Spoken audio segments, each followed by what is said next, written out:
On the night of the 25th of August, 2000, she was planning to meet her friend Laura at the local Belgrave dance studio, not far from the town center. From there, they'd planned to head to the cinema to catch a movie together, something fun and casual to end the week. It was a plan like any other. Heather had made the walk to the studio countless times before. She was responsible, sensible, and her parents trusted her to go out on her own. She'd always come home safely. That night, she left home just after 8 p.m. on foot. She was supposed to meet Laura at the dance studio at around 8:30 p.m., but Heather never arrived. Laura waited outside for a long time, longer than she should have. She tried calling Heather's phone. No answer. At first, she thought maybe Heather had changed her mind. Maybe she wasn't feeling well or decided to stay home last minute. So Laura called Heather's house. Heather's father picked up. And when Laura explained that Heather hadn't shown up, he was confused. He said, "That's strange," she set off a while ago. "She should be there by now." The Tell family instantly knew something was wrong. This wasn't like Heather at all. They began calling her phone over and over again. No answer. Worried, they grabbed their coats and set out into the night, retracing the route Heather would have walked to get to the dance studio. It wasn't far, and they knew it well, but Heather was nowhere to be seen. As the minutes ticked by and the sky grew darker, more family members joined the search. The urgency was growing. Still, no sign of Heather. By the time it hit 10 p.m., they had been looking for over an hour. The sun had set, and the family knew they couldn't do this alone anymore. So they called the police and reported Heather as missing. So, the moment the call came in, police officers were dispatched immediately. They made their way to the Tell residence to begin their first round of interviews, starting with the people who knew Heather best, her parents. It was still late at night, and the atmosphere in the house was thick with worry. Heather's parents sat down with officers and tried their best to focus, to answer each question clearly. The police asked for a recent photo, any identifying features, and details of what she was wearing that evening. Then came the deeper questions. What kind of girl was Heather? Did she ever run away before? Was she upset about anything lately? What did her typical routine look like? But every answer pointed in the same direction. Heather wasn't the type to just disappear. Meanwhile, outside, another team of officers was getting organized. They began forming a search party not just with other officers, but also Heather's extended family, friends from school and dance, and even locals from the Tamworth community who had caught wind of what was happening. It didn't take long for word to spread. And once people knew that Heather Tell, a sweet, responsible, well-loved 17-year-old, hadn't made it to her dance studio, people acted. Volunteers grabbed torches. They walked the neighborhoods. Others drove slowly through nearby streets, calling her name. They checked alleyways, parks, back gardens, anywhere she could have gotten stuck, injured, or worse. Because of how urgent and serious the situation was, the police didn't wait to escalate it. This wasn't the kind of case where you wait 24 or 48 hours. Heather was a minor. It was already nighttime, and there had been no sign of her for hours. So they pulled out every possible resource they had. That even included bringing in sniffer dogs, not something they usually do during the first night. Dogs are typically brought in later, when the initial manual searches come up empty. But not this time. They knew how critical those first few hours were. The main focus of the search was, of course, the most likely route Heather would have taken to get to the dance studio. From her house, it was a fairly familiar path. A few residential streets, a few turns, and then the last stretch cut through a park, a small, wooded shortcut called Kettlebrook Linear Park. Locals often referred to it as Belgrave Park, since it was right near the Belgrave Dance Studio. It wasn't the kind of place that seemed dangerous during the day. But at night, especially in August, with the heavy greenery, the area could feel very closed off. Overgrown trees and bushes created plenty of shadows. It was the kind of park where sound didn't travel far and where certain areas weren't visible from the path. So that became a key focal point in the search. Dozens of people combed through the area with torches and flashlights. They walked up and down the trails, pushed aside branches, called out. Some were hoping they'd hear Heather call back. Others were scared of what they might find. But police didn't limit their efforts to just the park. After all, by this point, more than 2 hours had passed since Heather was last seen. It was entirely possible that if something had happened, she might have been taken elsewhere. So other groups fanned out across the entire town of Tamworth, searching through side streets, bus stops, open fields, and alleyways. Every single possibility was on the table. The search continued through the entire night and into the early morning hours. As the night wore on, fewer and fewer volunteers remained. People were exhausted. Some had to leave for work. Others had children to care for, but a core group kept going, flashlights in hand, checking and rechecking anything that might have been missed in the dark. And then the sun came up. Morning light filtered through the clouds. The town began to stir again, and still no sign of Heather Tell. No calls, no texts, no sightings. She hadn't got in contact with anyone. No one had seen her, so now it was very concerning. On the morning of the 26th of August, the rain was falling hard over Tamworth. The skies were gray, the ground was soaked, and everything felt eerily quiet, like the town itself was holding its breath. A family friend of the Tell family was cycling through Kettlebrook Linear Park, the same route Heather would have taken just the night before on her way to the dance studio. He wasn't officially part of the search, not in any organized way. Maybe he just needed to do something, anything, instead of sitting at home feeling helpless. Maybe he was still hoping, in some small part of his heart, that she'd be out there cold. Maybe, but okay, alive. As he rode slowly along the winding, damp path, something caught his eye in the dense brush off to the side. He stopped. It wasn't just trash or a bundle of clothing, it looked out of place. He got off his bike, walked carefully into the undergrowth, pushing back branches slick with rain, and there, half hidden beneath the thick trees, he saw it. A body. As he stepped closer, everything in him froze. Long blonde hair, a familiar face. His stomach dropped. It was Heather. He called the police immediately. Within minutes, officers were swarming the area, setting up a perimeter and sealing off the scene. This was no longer just a missing persons case. This was now a full-blown homicide investigation. The rain was relentless that morning. It had poured through the night too, and one of the first worries detectives had was what the weather might have done to the evidence. Rain could destroy everything: saliva, blood, fingerprints, fibers, the tiniest clues that might have led them to her killer. They did what they could. A forensics tent was quickly set up to preserve the scene from any further damage. But what had already been lost to the rain was gone.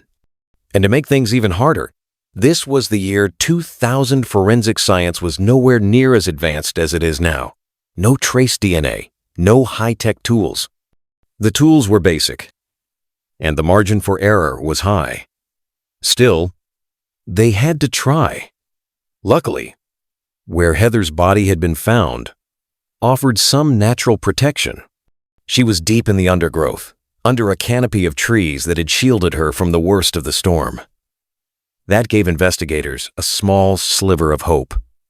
Detectives got to work. Even in those first few moments, the scene spoke volumes.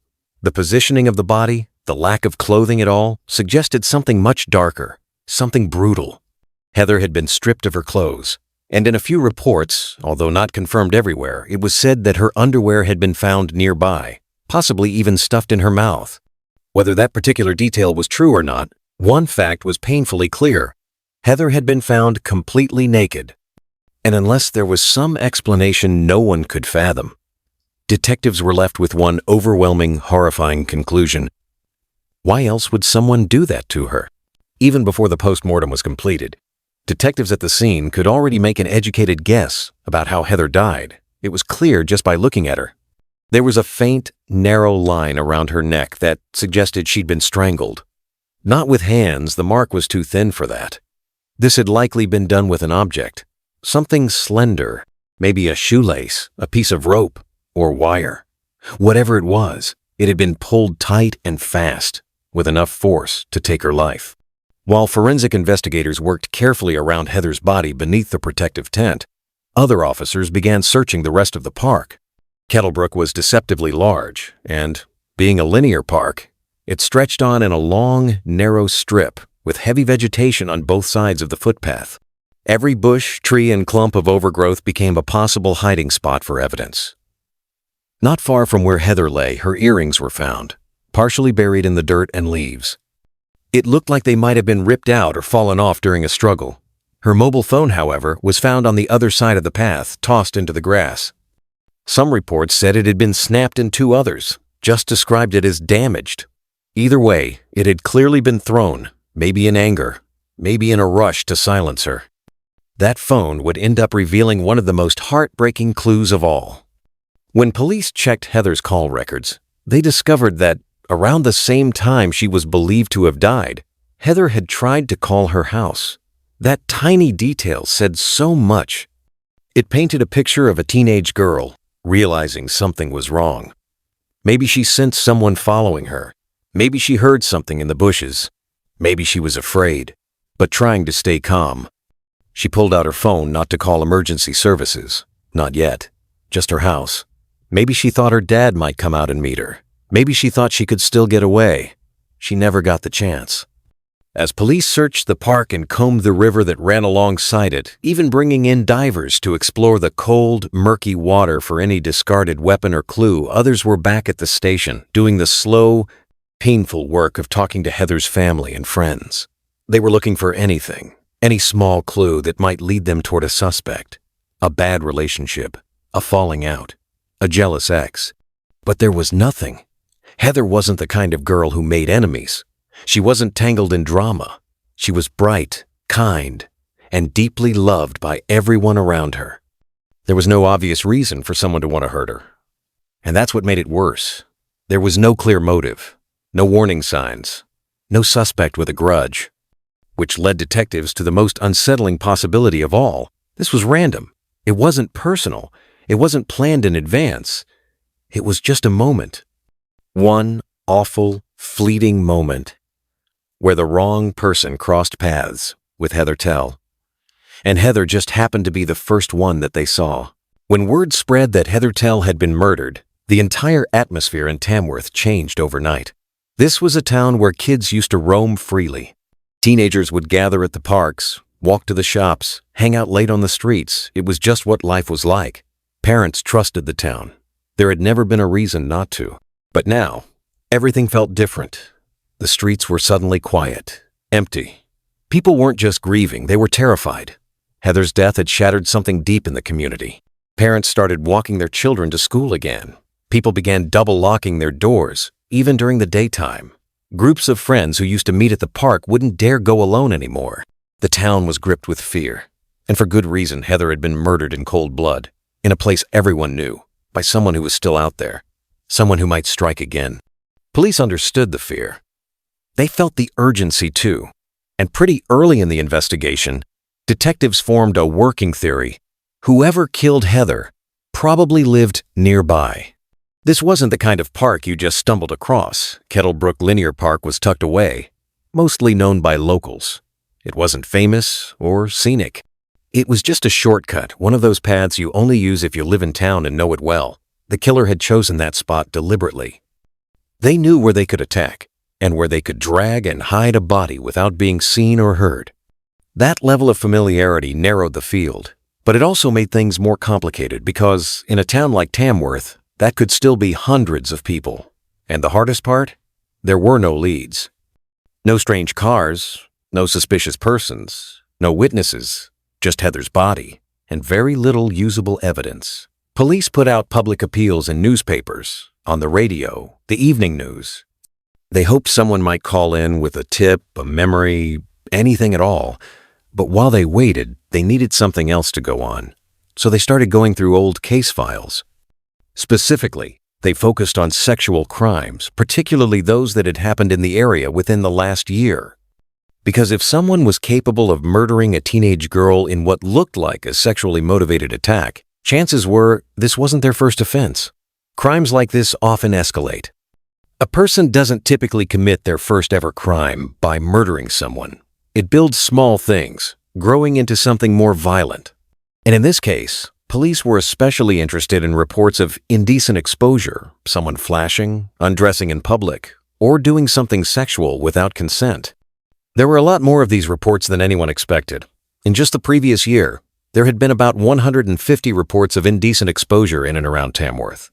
That number startled the community and gave police something to work with. They began going through each case one by one, looking for anything that might connect to Heather's murder. And yet, there was something unexpected in the autopsy results that made this case even stranger. Despite the crime scene Heather being found naked, her clothes removed, her underwear discarded nearby, the forensic report showed that she hadn't been raped. There was no sign of penetration, no clear evidence of a sexual assault. It was puzzling. How could something look so much like a sex crime, but not be one? Of course, that didn't mean it wasn't sexually motivated. There are many ways a crime can stem from sexual desire without leaving physical traces. It's possible her killer planned to assault her, but something went wrong. Maybe Heather fought back, and in the chaos, he killed her before carrying out whatever he intended. Or maybe the killer's gratification came from the act of domination itself, the control, the power without needing to go further. Police also considered that the killer might have assaulted Heather in ways that didn't leave visible signs, things that wouldn't show up in an autopsy. Because sexual violence isn't always about what people assume it is. It's more complex, more disturbing. That's why forensic teams were holding out hope, despite the rain and the condition of the body, that something might have survived. Something small, a trace. Heather's underwear, found close to her body, became a key piece of evidence. Maybe, just maybe, some DNA had lodged there, something her killer had left behind without realizing it. Being charged. As forensic investigators continued combing through the scene, one chilling discovery added a new, tragic layer to what had already been a heartbreaking case. Heather Tell had been strangled to death with her own shoelace. It wasn't just cruel, it was calculated. The killer had used something that belonged to Heather, something she likely wore that night without a second thought, and they'd taken their time doing it. That kind of cold, deliberate action said a lot about the kind of person police were now hunting. Tests were ongoing her clothing, the items found near her body, and of course the body itself. Everything was being scanned for even the smallest trace of DNA. But while forensic teams did their work, investigators on the case couldn't afford to sit and wait. They started expanding the investigation in other directions. One of the key things they did was develop a suspect profile, essentially a list of behavioral and psychological traits they believed the killer might have based on how the crime was carried out. And here's what they thought. Because this was most likely a sexually motivated murder, and because the victim was a teenage girl, detectives believed the killer was probably an older man, someone who had experience targeting vulnerable people. They also believed this wasn't his first offense. Crimes like these, brutal and intimate, tend to be the result of escalation. People like this usually don't begin with murder. There's a pattern, and that pattern often starts with things like indecent exposure, sexual harassment, or assault. So police began narrowing their search to men with a criminal record, especially anyone with prior sex offenses, and focused in on people who lived within about 5 miles of Kettlebrook Linear Park. Why? Because the park itself wasn't exactly obvious.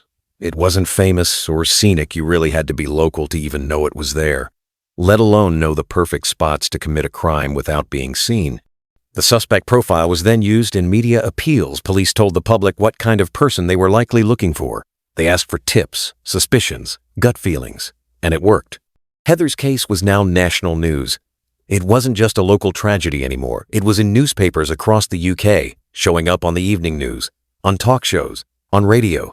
People everywhere were talking about Heather, about Tamworth, about how something like this could happen in such a normal place to such a normal, lovely girl. Because that's what Heather was, a kind, bright 17-year-old girl just walking to meet a friend at the dance studio. Her death felt deeply unjust, and that heartbreak echoed across the country. Her funeral made that especially clear. Over 2,000 people attended. The church was overflowing. People spilled out onto the pavement, down the street, lining the roads as the funeral cars passed by. Some stood quietly holding flowers. Others simply wept. Strangers came just to show support. It was overwhelming, beautiful, and unbearably sad. This wasn't just a girl lost. It was everyone's daughter, everyone's sister, everyone's friend. Her death struck a chord with so many because it could have been any of them, any of us. And the police leaned into that truth in their media appeals. One newspaper quoted a senior officer saying, "There must be someone out there who, for reasons of misguided loyalty, is shielding someone they have suspicions about."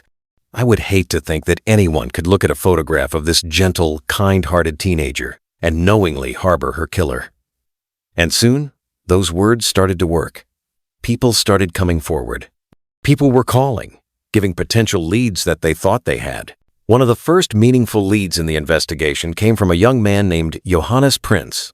He'd been out that night, riding his bike through the very same park where Heather had walked and where she would later be found murdered. Johannes told police something that, on any other day, might have just seemed strange, but now it felt chilling.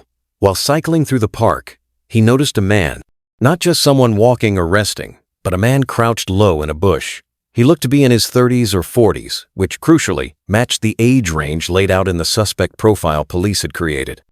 At first, Johannes tried to brush it off. Maybe the guy was looking for something, a lost phone, a dog toy, who knows. But then the man looked up, and when he saw Johannes approaching on his bike, he quickly raised his hands to cover his face. It was an unmistakable act of avoidance. He didn't try to play it cool or act casual. He hid.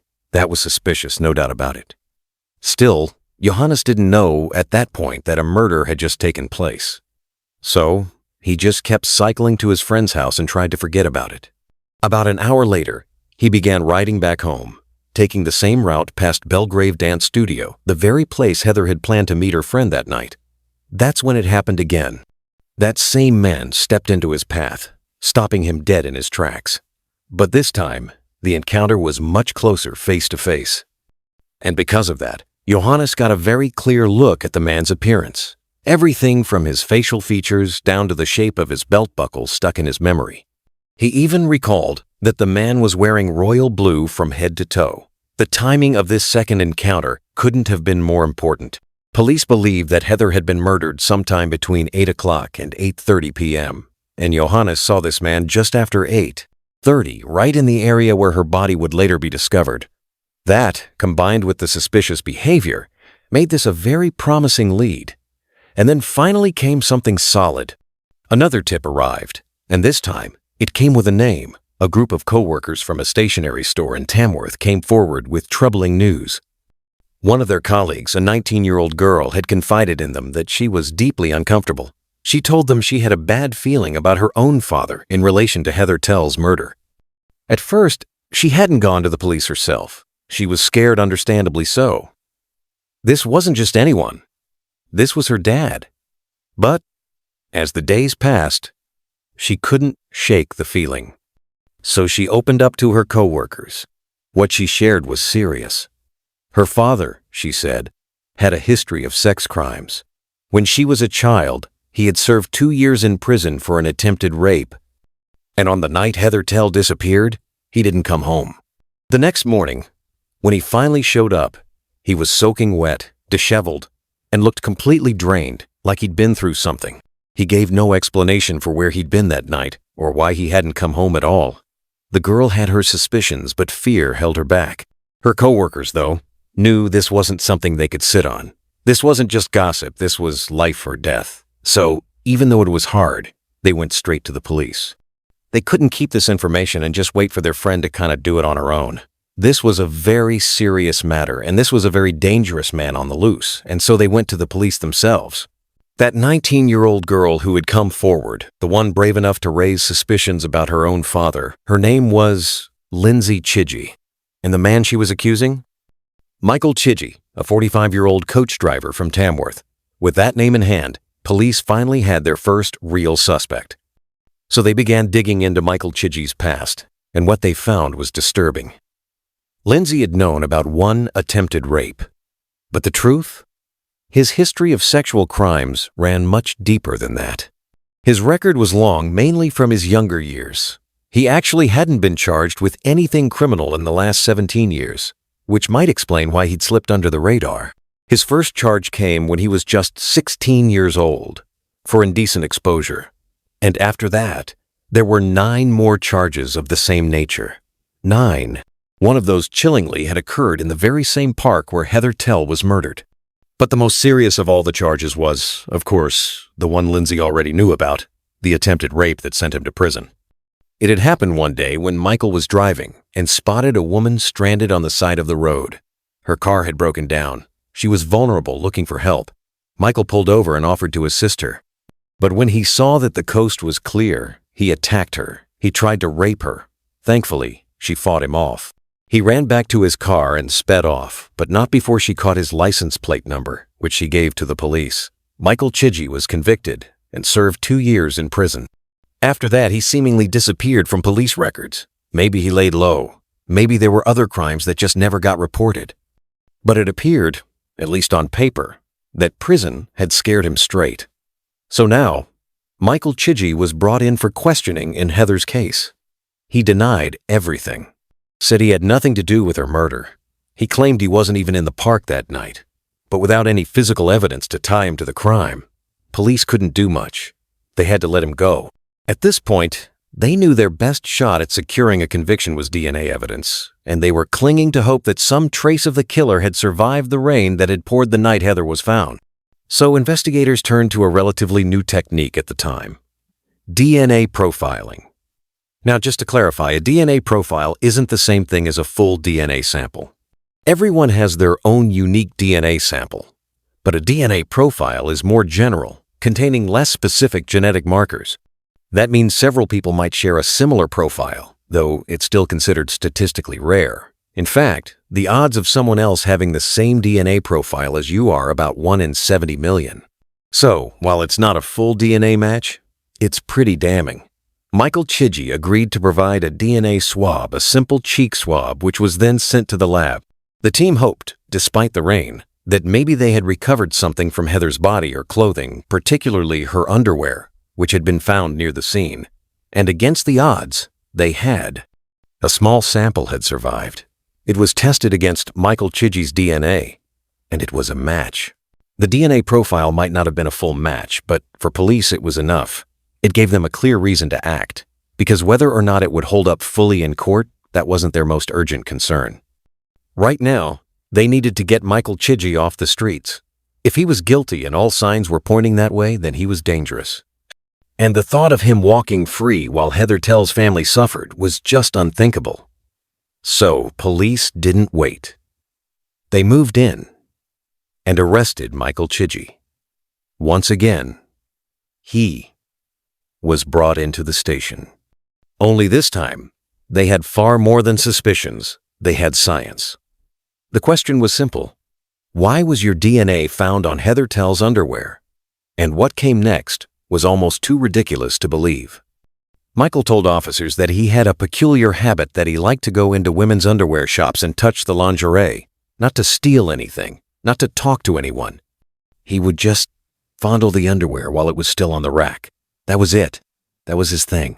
He claimed that he got some kind of twisted gratification knowing that the underwear he touched might eventually be bought and worn by a woman. That one day, someone would be wearing something he had touched in secret. It was deeply disturbing, and it spoke volumes about how little shame he felt in admitting these behaviors. But Michael wasn't just confessing to being a creep. He was using this explanation to justify the DNA on Heather's underwear. He told officers that maybe Heather had been shopping at one of these stores recently. Maybe she picked up one of the bras or undergarments that he had handled. And that, he claimed, was how his DNA had ended up on her. As outlandish as it sounded, police had to treat the explanation seriously. They couldn't afford to make assumptions this was a murder case. They needed proof, not gut instinct. So they reached out to the specific underwear brand to verify the condition of Heather's bra. They brought in a professional from the company, someone who could tell, just by examining the garment, whether it had been recently purchased or worn for a while. If the bra was brand new, it was possible, however, unlikely that Michael's story had a sliver of truth. But if the bra was used, washed, faded, then there was no way his DNA could have transferred through a store rack. And when the representative inspected the bra, the answer was clear. It was not new. In fact, it was well worn. The fabric was slightly faded. The stitching had started to come loose, and there were visible signs that it had been through the wash several times. So there it was, the final blow to Michael's bizarre story. This DNA couldn't have been left from a store. It must have been deposited sometime around the day Heather was murdered. Police finally had what felt like a solid case. But still, they wanted more. They wanted to be absolutely certain this man couldn't wriggle free. So they circled back to a key witness, someone they hadn't followed up with in a while. Johannes Prins, the cyclist who had passed through that same park the night Heather died. He'd seen a suspicious man twice that night. Once, hiding in the bushes. The second time, standing in the path, blocking his way right around the time police believed Heather had been killed. Prins had gotten a very good look at the man's face. So detectives arranged a lineup. They placed Michael Chigi alongside several other similar-looking men and brought Johannes in to see if he recognized anyone. They asked him to take his time, look carefully, be sure, and he didn't hesitate. Johannes Prins pointed directly at Michael Chigi and said, without a shadow of a doubt, that's him. And just like that, police had everything they needed. They had the DNA, the eyewitness testimony, the timeline, the past offenses. It all pointed in one direction. It was enough to charge Michael Chigi with the murder of Heather Tell and move the case forward to trial. It took time, over a year and a half, in fact, but finally, in December of 2001, the courtroom doors opened. Heather's family sat in the gallery, facing the man accused of taking her life. The town of Tamworth, still scarred by her loss, followed every update. This wasn't just about justice for Heather. It was about safety, closure, and making sure no other family would ever have to suffer the way hers had. The prosecution brought forward a lineup of witnesses, each one helping to stitch together a picture of what had happened on that dark August night. Johannes Prins, the cyclist who encountered a suspicious man not once, but twice in the park that evening, stood in court and pointed directly to Chigi, the same man he'd identified in the police lineup. Then there were members of Chigi's own family, his daughter, possibly even his wife, who confirmed what police already knew, that on the night Heather was murdered, Michael Chigi didn't come home. When he finally returned the following morning, he looked exhausted, muddy, and soaking wet. He had no explanation for where he'd been, just vague excuses and tired eyes. The jury heard from the representative of the underwear brand who examined Heather's bra and confirmed that it had been well worn, washed multiple times, and could not possibly have picked up Chigi's DNA from a shop display. And, of course, there was the DNA evidence itself, not a perfect 1 in a billion sample match, but a profile with just a 1 in 70 million chance of being anyone other than him. Statistically, it was as close as they could get in the year 2000. The trial played out over several days. The court heard about Heather's life, her dreams, her dancing, the joy she brought to people around her, and then the brutal way it was taken away. When it was finally time for the jury to deliberate, they didn't take long. They returned with a majority verdict, 11-1. Michael Chigi was found guilty of the murder of Heather Tell. And the judge didn't hesitate. Looking at the man in the dock, his history, his crime, the life he stole, the judge handed down the harshest sentence possible. He was sentenced to life in prison, as the judge deemed him a danger to women that must never be free again.